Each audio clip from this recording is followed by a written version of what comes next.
اوی بیا اینجا بینم. مگه نگفتم وقتی بار میاد این MDF رو باید مثل خط کش بشینی؟ برای چی نشستی اینجا؟ بلند شو برو سر کارت بینم.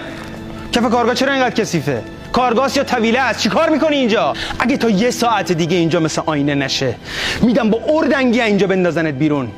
انگار یادت رفته چطوری التماس میکردی بهت کار بدم. برو جاری برده ببینم. بدو. خفه شو. فکر کردی کی هستی که داری اینجوری با حرف میزنی ها؟ من کارگرتم، بردت که نیستم.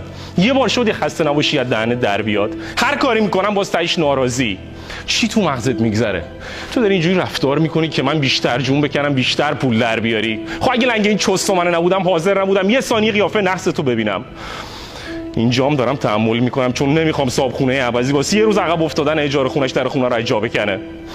دارم تحمل میکنم چون نمیخوام زن و بچه‌م گشنه بخوابن. خب اگه کارگرت نبودم یه البات بودم بیرون که رندت میکردم. من با تو نیستم. کجایی؟ او جونم آقا. روششم. چشم من اوکیش میکنم.